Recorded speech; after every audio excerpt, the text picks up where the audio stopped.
Hi, welcome to WebQuests, presented by me, Tara Graves, for the Washoe County School District 21st Century Learning Division.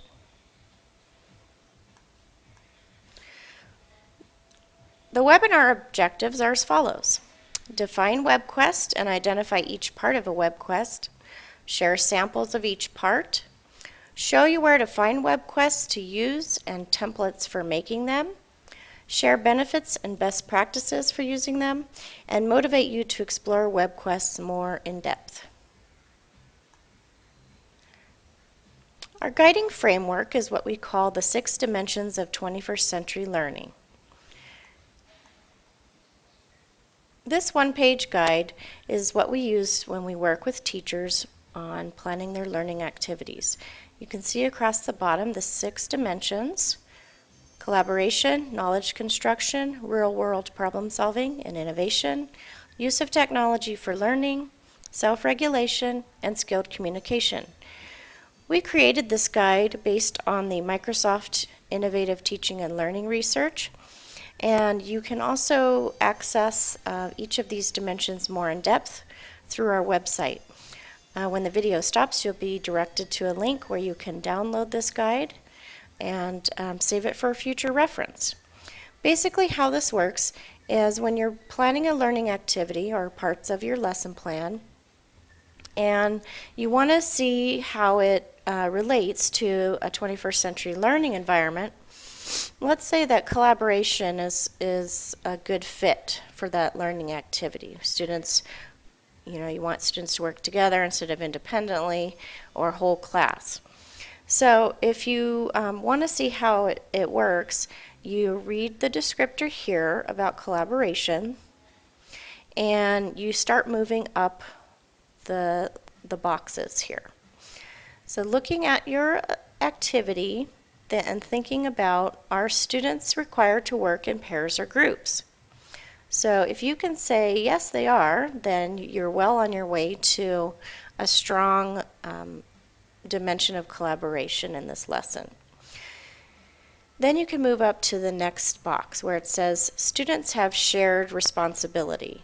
That means that on that assignment or on that lesson, students are doing something where they not only are working in pairs or groups, but they will also have shared responsibility for the outcome. So a common grade for a common outcome, whether it's some kind of a product or a discussion. They have to have the same kind of accountability. If that's then part of your activity, you can move up to the next one. And as we move up, we're moving toward a more student-centered activity. The next one is students make substantive decisions together. And this is a little more difficult. Substantive decisions are ones that really shape the work that they're doing and affects the outcome. We know that students can sometimes take a long time on the wrong thing. So thinking about a PowerPoint presentation, let's say that's their product. Some students can take forever and ever trying to decide on what color scheme they want to use and what theme or what fonts they want to use, instead of making sure that the content that they're putting on the slideshow is solid and supported. And so that you might spend a lot of time here in shaping that learning activity. And then the final highest level of collaboration is where students' work is interdependent. And this is more than just divide and conquer. It's basically, I can't do my best on my part unless you do your best on your part, and that we work together to make the whole product come together and look like it's supposed to go together. So that's the ultimate goal there with collaboration.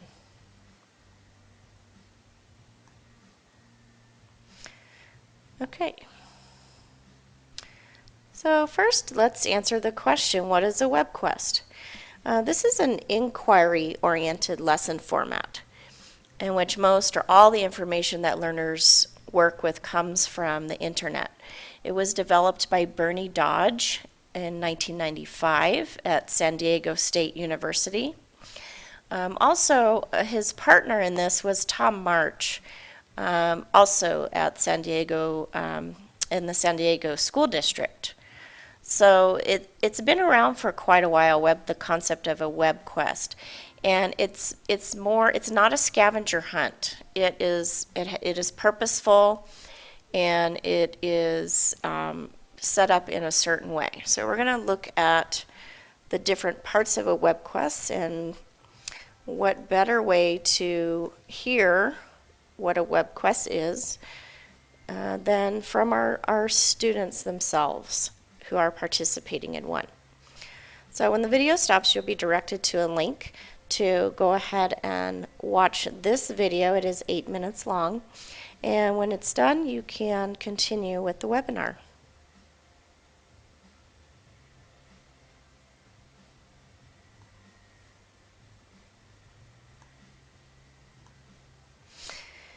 Okay, so you should have gotten a great background or information on the WebQuests, and all WebQuests have these same parts: the introduction, the task, the process, resources, the evaluation, and the conclusion. So we're going to take a look at each of these pieces individually. The introduction. It sets the stage and provides some background information, often involving a hypothetical role or scenario. For example, you are a detective trying to identify the mysterious poet. The purpose of this section is to prepare and hook the reader. The student is the intended audience. The purpose is twofold. It orients the learner to the task ahead and grabs their interest, drawing them into the project. A good introduction makes the topic seem relevant to the learner's past experience, relevant to the learner's future goals, attractive, visually interesting, important because of its global implications, urgent because of the need for a timely solution, and fun because the learner will be playing a role or making something. So let's take a look at some sample introductions, and we're going to come back to these and look at each part as we go. So here's the introduction for this one. I'll let you go ahead and just browse that.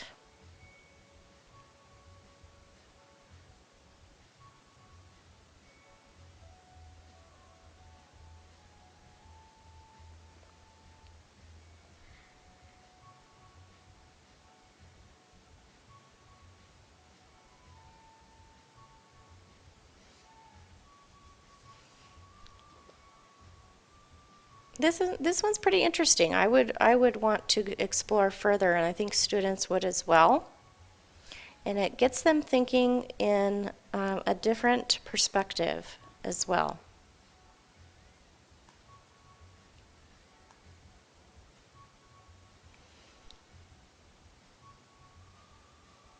So here's one for kindergarten to second grade.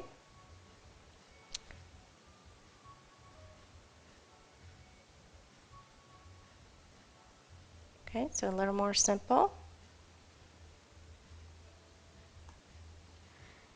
Here's a 3rd through 5th grade English language arts sample. Beverly Cleary.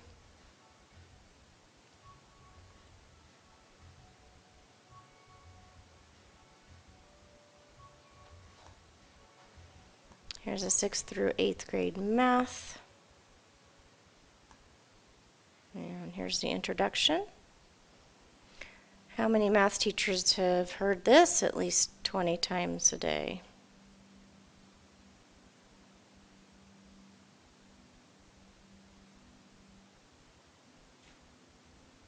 Okay. And then one more for high school science.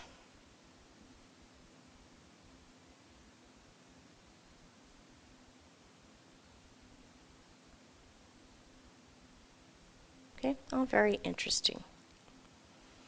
So you can see the introduction is pretty important because it sets the stage and it gets the students interested. Next is the task. The task is equivalent to the quest. It's doable and interesting. It's the culminating performance or the product that drives all of the learning activities. The task could be one of the following. It could be a problem or a mystery to be solved. It could be a position to be formulated and defended. It could be a product to be designed, complexity to be analyzed, personal insight to be articulated, summary to be created, a persuasive message or journalistic account to be crafted, a creative work, or anything that requires the learners to process and transform the information they've gathered. So you can see that's what makes it the difference between a WebQuest and just a scavenger hunt on the internet. The task block in a WebQuest is the description of what the learner will produce by the end of the exercise. It could be a product like HyperStudio Stack or a PowerPoint presentation, a written report, or an oral presentation. We're going to look at several kinds of WebQuest tasks, and the next slide will show you 12 different ones.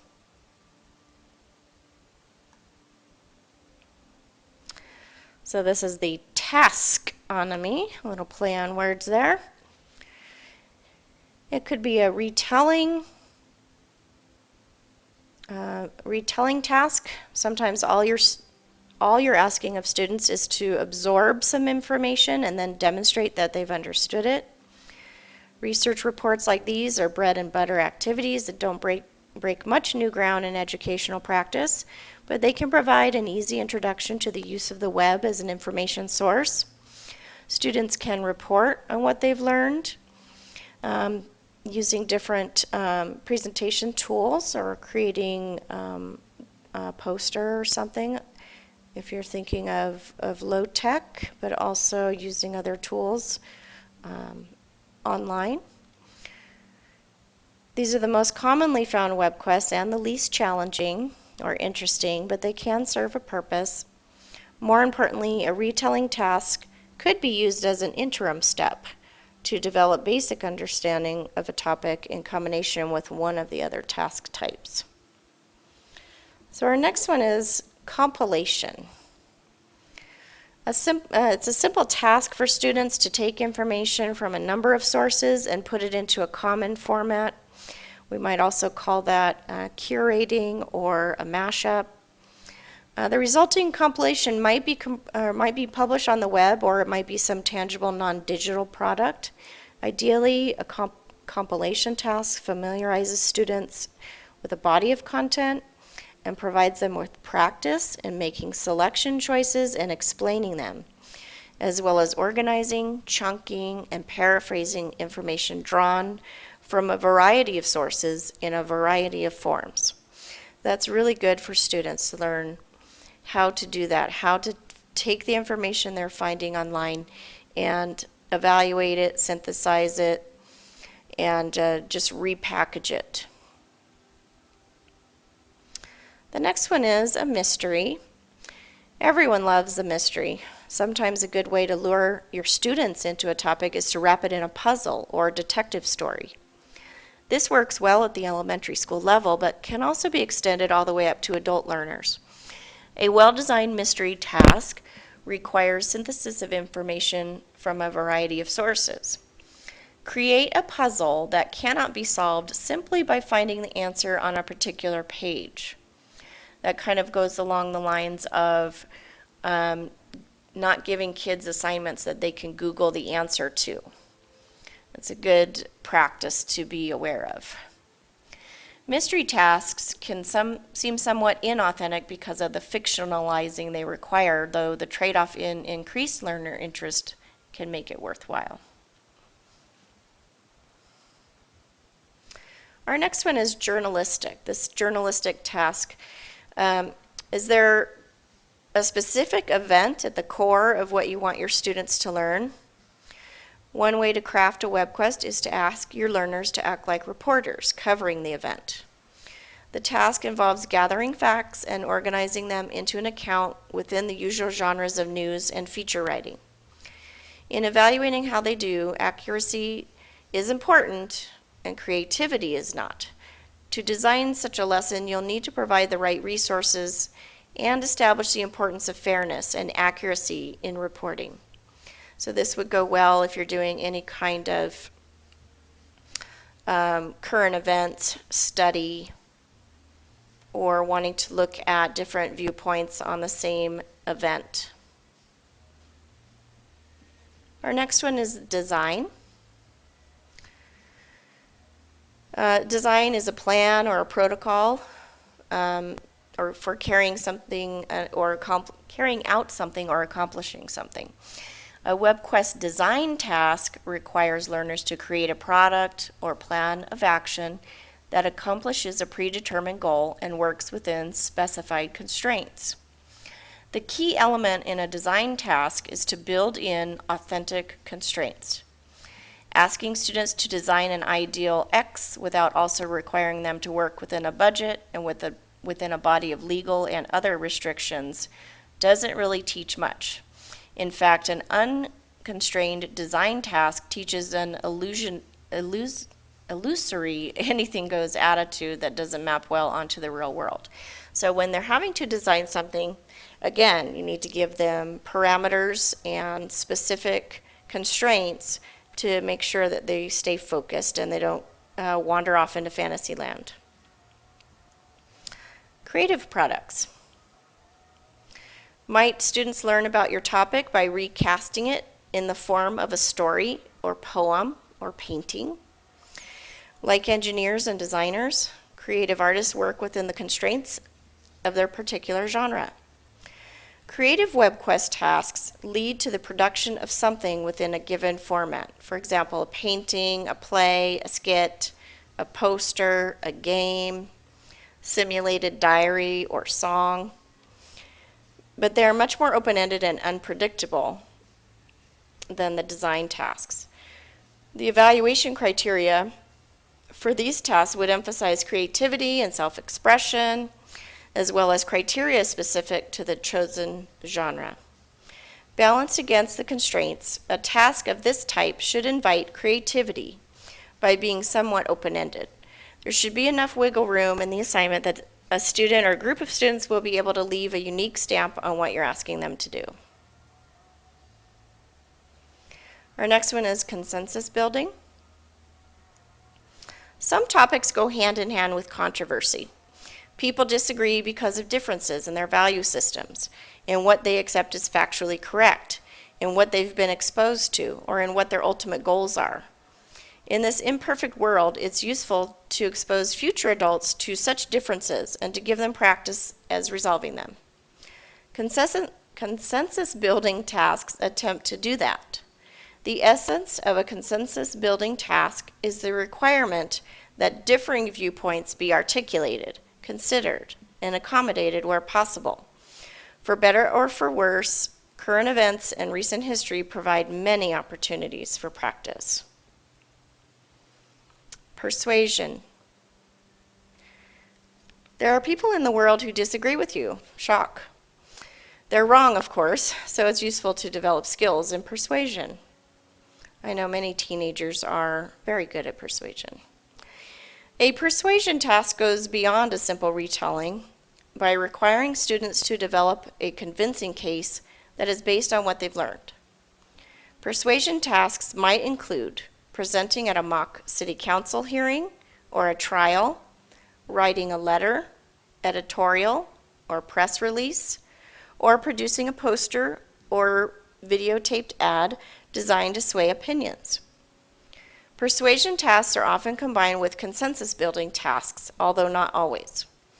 The key difference is that with persuasion tasks, students work on convincing an external audience of a particular point of view, as opposed to the persuasion and accommodation that occurs internally in a consensus building task. Self-knowledge. Sometimes the goal of a WebQuest is greater understanding of oneself. an understanding that can be developed through guided exploration of on and offline resources. There are a few examples of this type, perhaps because self-knowledge is not heavily represented in today's curricula. A well-crafted self-knowledge task will compel the learner to answer questions about themselves that have no short answers. Analytical. One aspect of understanding is the knowledge of how things hang together, how things within a topic relate to each other. An analytical task provides a venue for developing such knowledge. In analytical tasks, learners are asked to look closely at one or more things and to find similarities and differences, to figure out the implications for those similarities and differences. They might look for relationships of cause and effect among variables and be asked to discuss their meaning. A well-designed analytical task goes beyond simple analysis to the implications of what is found.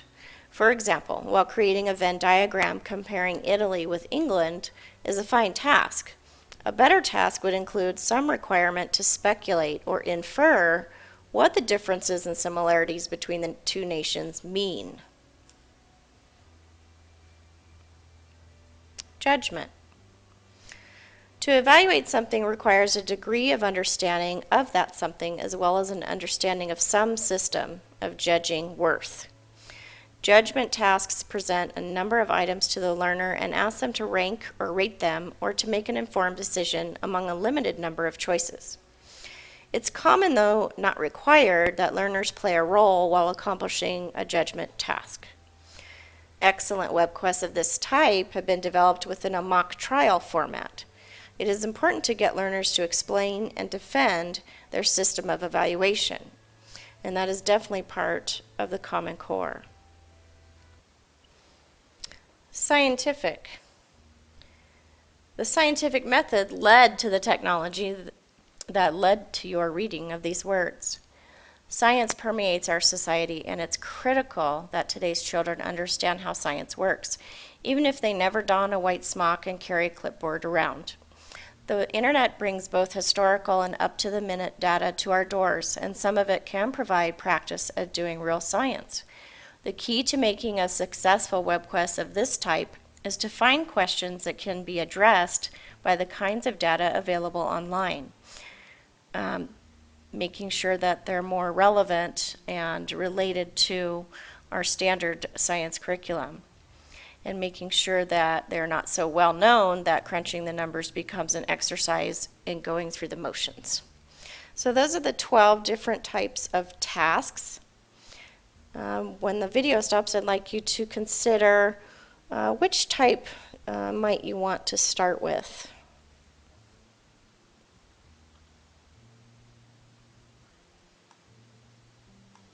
Okay, so let's look at some samples of tasks.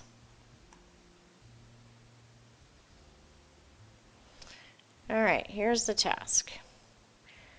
Team of 4. You've got researchers and scientists. Different tasks provided for both.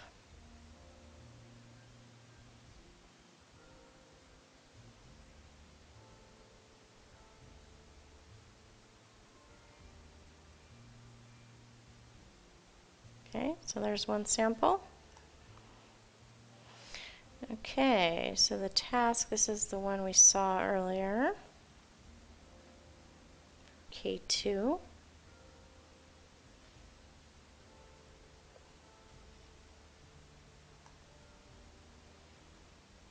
Let's look at the task for this one.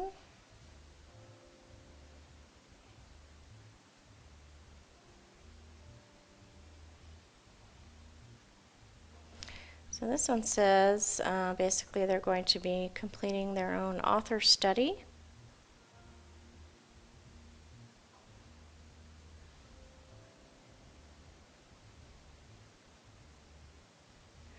Writing your own biography about an author. Several tasks involved in this one.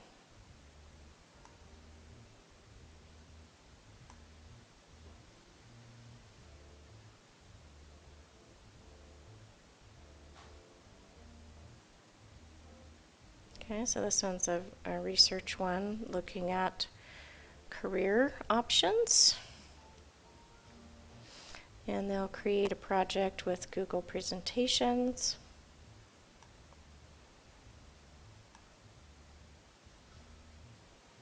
And here's one of the scientific method ones.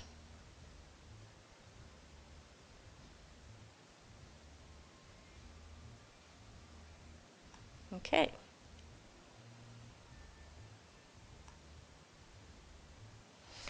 All right, so the next step in a WebQuest is the process. This delineates the steps the learner should follow in accomplishing the task. It is to be a collaborative activity for students. Typically, learners are grouped into teams in which each learner is usually asked to take on a specific role to carry out the WebQuest. For example, a scientist, a detective, a reporter. A good WebQuest generates some tension or conflict that must be resolved. Scaffolding exercises are used to provide steps, resources, and tools for organizing information. For ESL learners, scaffolding exercises need to be constructed that work on language skills. Some guidance on how to organize the information required. Guiding questions. Directions to complete organizational frameworks such as timelines, concept maps, or cause and effect diagrams. The process block in a WebQuest is where the teacher suggests steps learners should go through in completing the task. It may include strategies for dividing the task into subtasks, descriptions of roles to be played or perspectives to be taken by each learner. The instructor can also use this place to provide learning advice and interpersonal process advice, such as how to conduct a brainstorming session. The process description should be relatively short and clear. So basically you want to have the steps written out. I would recommend doing this part for students at the beginning when they're first learning how to do a WebQuest. But as you use them more and more, I would challenge you actually to let the students plan the process of their work, because that is when we get into better self-regulation, which is one of our 6 dimensions. So let's take a look at some samples of process.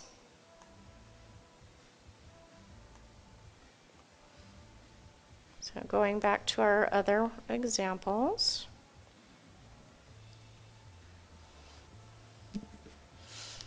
So you can see here, we've put in links, like links to the dictionary. There's some background information,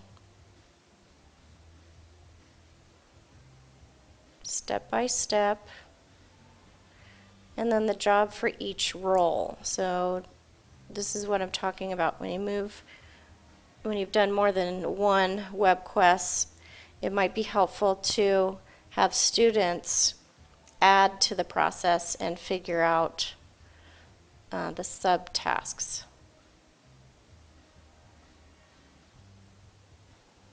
Okay, so this has all the materials they need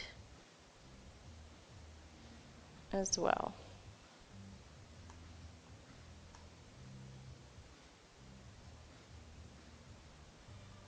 Okay, let's look at the process in this one.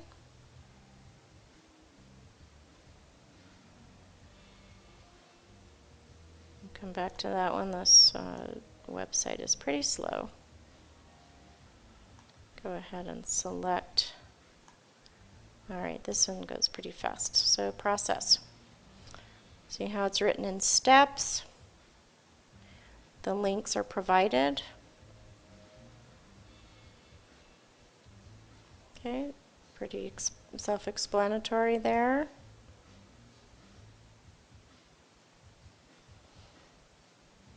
Okay, a link to the document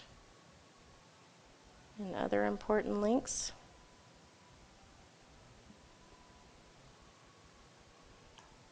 All right, this one finally opened.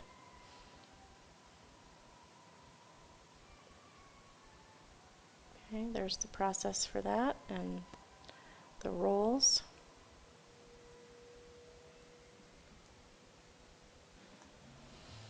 Okay. All right, the next building block are the resources.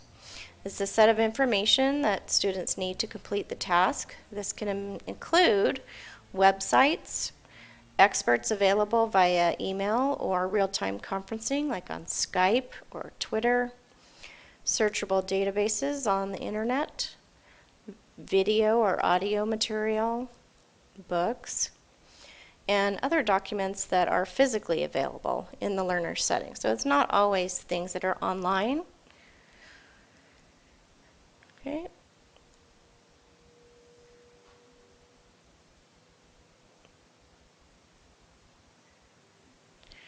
And it's good to also realize that the resources that you gather need to be quality and they need to be current, especially when you're online. You need to make sure that they are, depending on the topic, make sure that they are not more than probably 5 to 7 years old. If it's history, of course, a lot of those, you can't change history. It doesn't change over time. So those are pretty solid. Sometimes it also makes sense to divide up the list of resources so that some are examined by everyone in the class while others are read by different groups of learners who are playing a specific role. Also, if you give separate data sources to learners, you are bringing in that interdependence piece mentioned about collaboration earlier. And it gives them incentive to teach each other what they've learned, and that's really a benefit of doing a WebQuest. You want to come up with a wide range of resources. Again, you don't want to just have all websites and or all books. Give them a variety because we can do that. Okay, some samples again.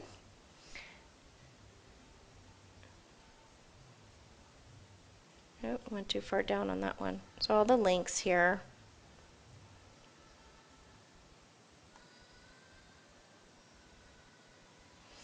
And in this one, it's kind of lumped in with the process. As WebQuests have evolved, the resources are kind of intermingled in some of them. If you look at some older WebQuests, you'll see resources separately.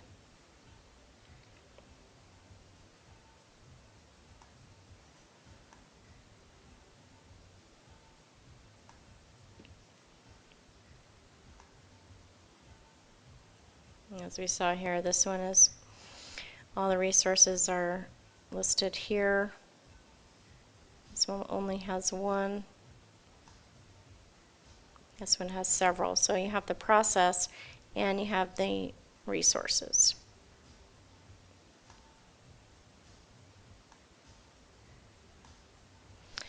Evaluation. This is very important, and this is a huge part of self-regulation, is letting students know the criteria for success. And a lot of times a rubric suits this purpose the best. It should align with the culminating project or performance as outlined in the task section of the WebQuest and in the objectives specified. Teachers should specify whether there will be a common grade for group work versus individual grades.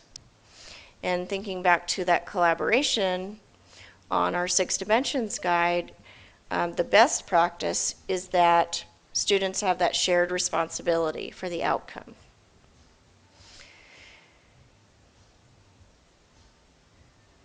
All right, so if we're going to justify the expense of using the internet for learning, we need to be able to measure the results. Since the learning we're looking for is at a higher level on Bloom's taxonomy, we can't gauge it readily with a multiple choice test, and that's what we want to get away from. Therefore, an alternative evaluation is needed, and that's why we need to use a rubric. And in many of the ones you can find online, the rubric is already created for you. And many times you can also change or revise the rubrics to suit your needs. But it definitely is an authentic assessment tool, and it's useful when you're assessing criteria which are complex and subjective.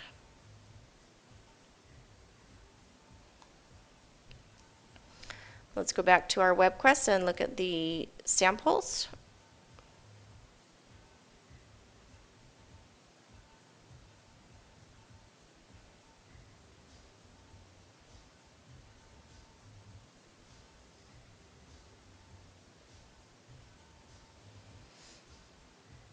And this one doesn't seem to have included a rubric.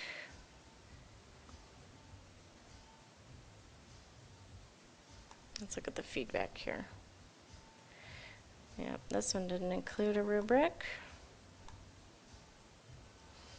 Let me get these going so they can download. Let's look at this one, evaluation. So here's a nice rubric.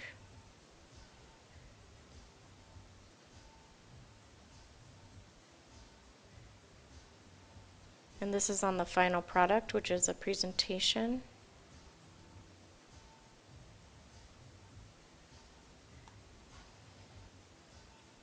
This one,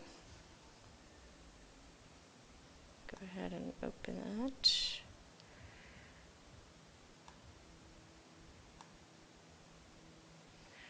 And that one downloaded, so I'll go ahead and pull that into the window.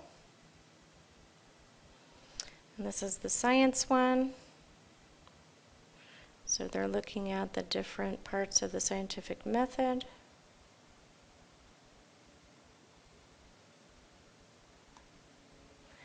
And let's go see if these came up. Yep. So Beverly Cleary.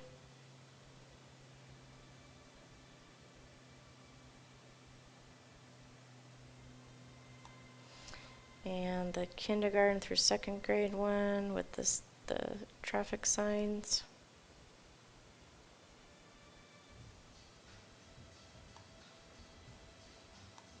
Okay.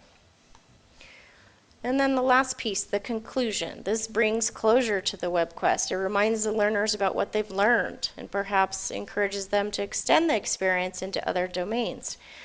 Could include rhetorical questions or additional links to encourage students to extend their thinking into other content beyond the lesson. It provides an opportunity to summarize the experience, to encourage reflection, and to extend and generalize again what was learned. It does round out the document and provides the reader with a sense of closure. One good use for the conclusion section is to suggest questions that a teacher might use in a whole class discussion to debrief the lesson. Let's take a look at the conclusions in our WebQuest. Okay, this one, just a summary.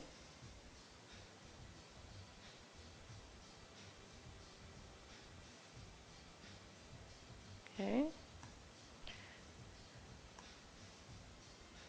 get these two loading.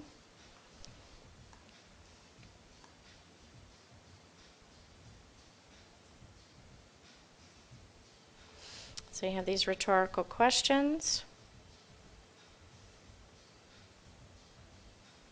That one's probably not as strong a conclusion as it could be.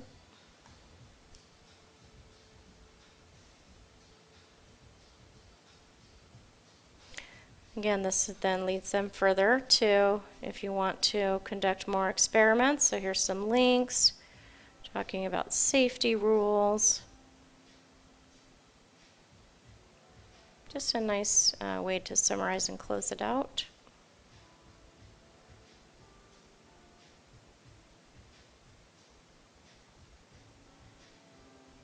Okay, that's the kindergarten through second.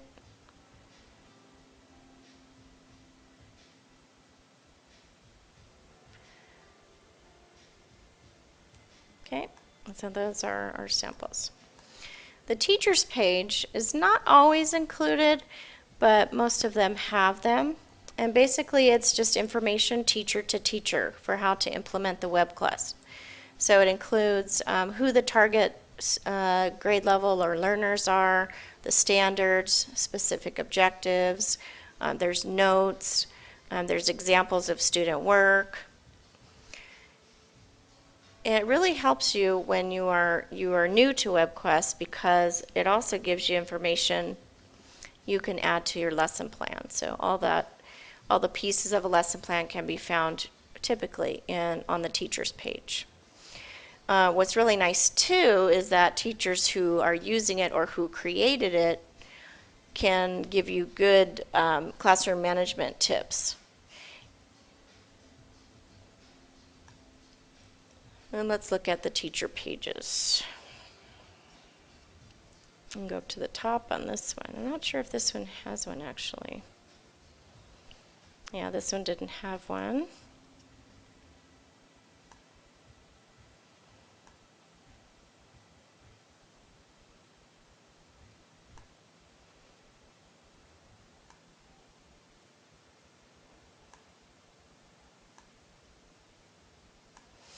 All right, so let's take a look at this one.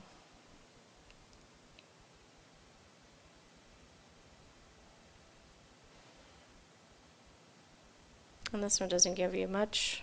So if you create your own WebQuest, you might want to improve a little bit on that one.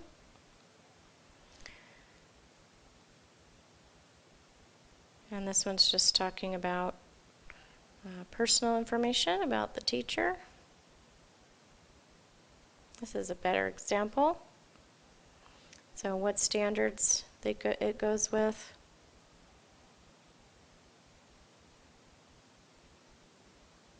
Pretty short. This one has some good examples of tips.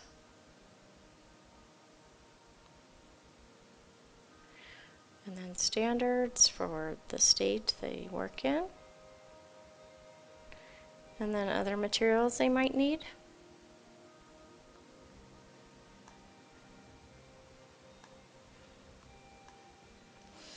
So why should you use them? It really does make learning more interesting for your students. There's other reasons why they're beneficial.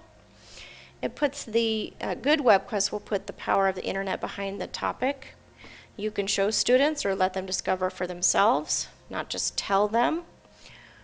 Our students are online a lot of their life, so they're very familiar with it. But showing them the power of where the internet can take them as far as their own learning. The WebQuests are a way to let students work at their own pace. Typically, WebQuests are best done in groups of 4, so it encourages that collaboration. It lets students explore selected areas more in depth, but within the limits you've selected. It makes WebQuests ideal for classes that combine students with different ability levels, which is all of our classes, right? They offer more dynamic approach to teaching the value of research. WebQuests can also increase the comfort level of students using the internet for learning activities. They're probably already pretty savvy, but a properly designed WebQuest can help students become creative researchers rather than simply surfing from one site to another.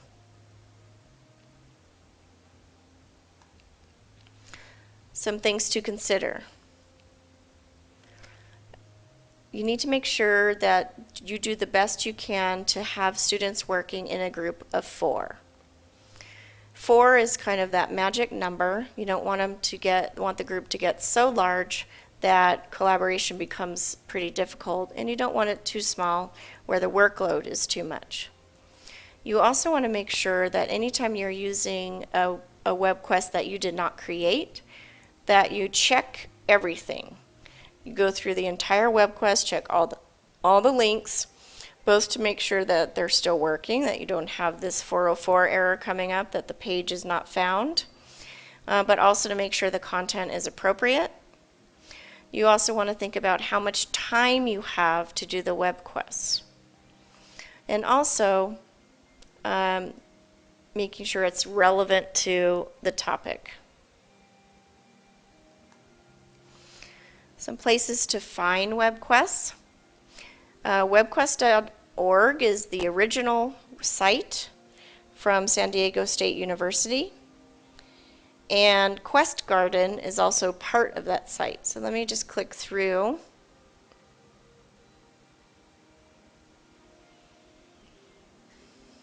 And this has been around for many, many years, since 1996. So some of the ones you're going to find in here can be, I don't think the teachers that created them originally are still maintaining them. So the ones that you find here may be pretty, you might have some issues and you might have a lot of broken links. So make sure you check those. Quest Garden is here. Okay, so you can also search for different ones. Zunal is one of my favorite WebQuest sites because of this. When you go to the browse, you can look at your grade level, and the number represents how many WebQuests are in their database for your grade level and the content area. So I'm going to look at grades 6 through 8 social studies. There's over 1,400 of them. So I can just search through here and find one I like, or if you have something in particular, you can just click on the search button. And let's type in Martin Luther King, and let's search middle school, and then scroll down, and this one produced, didn't show me how many, but it produced all of these here. So then you just check it, and it's right there. And this one breaks it down into different parts of social studies. And again, so you can export it, you can evaluate it. Again, you can go through and look at all the different pieces. So that's Zunal. Pinterest. So we're using Pinterest for curating all of our different resources for these classes. But you can also search. This is a link to search WebQuests, and you can also filter it by math. And as you go through, you can find ones, like here's a Pi Day, or Pi and Einstein and autism. This one unfortunately links to not a free resource, so you have to be careful with those, but you can find a lot of other good resources that you can link to. So this one looks like they use Zunal. Okay. So creating WebQuests, there's some steps to it. So the first one you might want to look at is taking an existing one and revising it, changing it to fit your purpose. So that would be the teacher modified. Then the next one would be where you create it from scratch. And here's some steps to help you. And then having a student find one and modify it, and then have students create one. So this is the highest level here when you have students creating them. And again, if you go to this link on this slide, there's a whole template and steps to help you.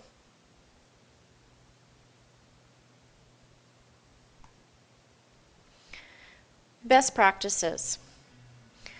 They should be collaborative in nature.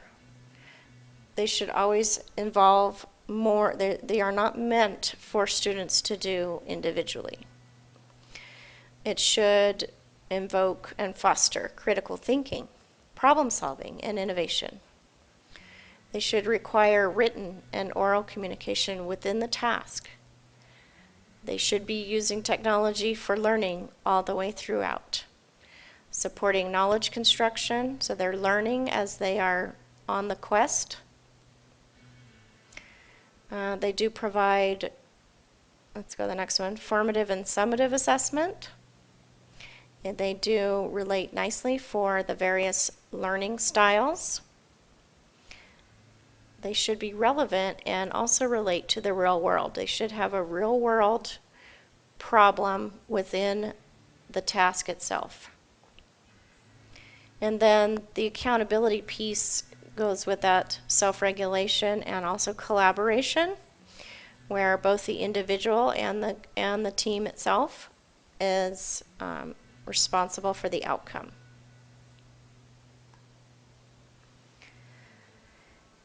Thinking about our 6 dimensions, which 3, and I've mentioned them, which 3 best fit with the use of WebQuests?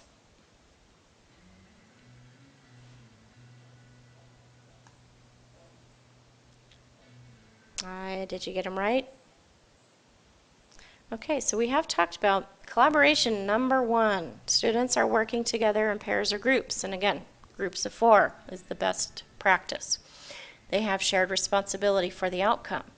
They make substantive decisions together, meaning they look at what the task is and they make decisions together based on what the outcome should be. And the work is interdependent. Again, that is the highest level of collaboration. Self-regulation. The goals are long-term. Typically, a WebQuest would not necessarily be completed in one class period. So they need to set goals and they need to look at the rubric. So that's their success criteria. Not planning their own work right away. Most WebQuests already have the list of steps and the roles, but as they are moving on that continuum to creating a WebQuest, that's where we would reach a higher level of self-regulation. And they should have the opportunity to revise their work based on feedback. So that might be a more difficult part if you're trying to wrap up the WebQuests, but giving them an opportunity as much as you can to revise their final product. Problem solving and innovation. Again, we've talked about the task needs to be focused on, as much as possible, on real world issues and concerns so that students feel that relevance and purpose.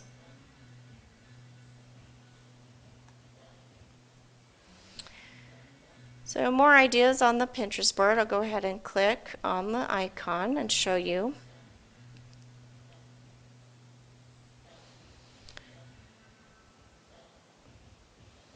And if you're new to Pinterest, there's a couple really great resources that were added that I didn't mention. This one in particular is kind of a little mini lesson in itself where you can go through step by step. Teachers First, they have a lot of great little mini workshops there for other things other than WebQuest, so I highly recommend you checking that one out. And on Pinterest, you do need to create an account so to be able to access all of these links. You can, if you click, like I just clicked on that image, it took me to the website. So the images are essentially bookmarks to websites. Pinterest is a social bookmarking site. Like this one links to Zuno. Okay.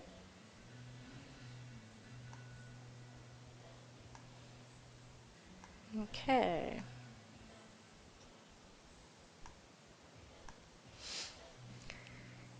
And we come to the disclaimer. Again, anything that you have students do online, whether it's creating an account or posting or if you're displaying their work, you need to make sure that you have asked your principal that it's okay that you're using any of these online tools, that you are notifying parents, asking if they have permission to participate. The AUP that parents sign does not cover everything with all of the different tools that are recommended, so make sure that you are familiar with each website's terms of service, or if it's an app. And you can see some simple articles here that help explain different privacy laws and student online data. If you want to learn more about being a 21st century educator, you can visit our website at wcsd21.com. Follow us on Twitter. Our Twitter name is at WCSD21. And of course, follow us on Pinterest and see all the different resources we add. Thank you very much. I encourage you to email me if you have any questions about WebQuests. Follow me on Twitter at NVTaraGraves, and the link to this slideshow is here. Have a good evening.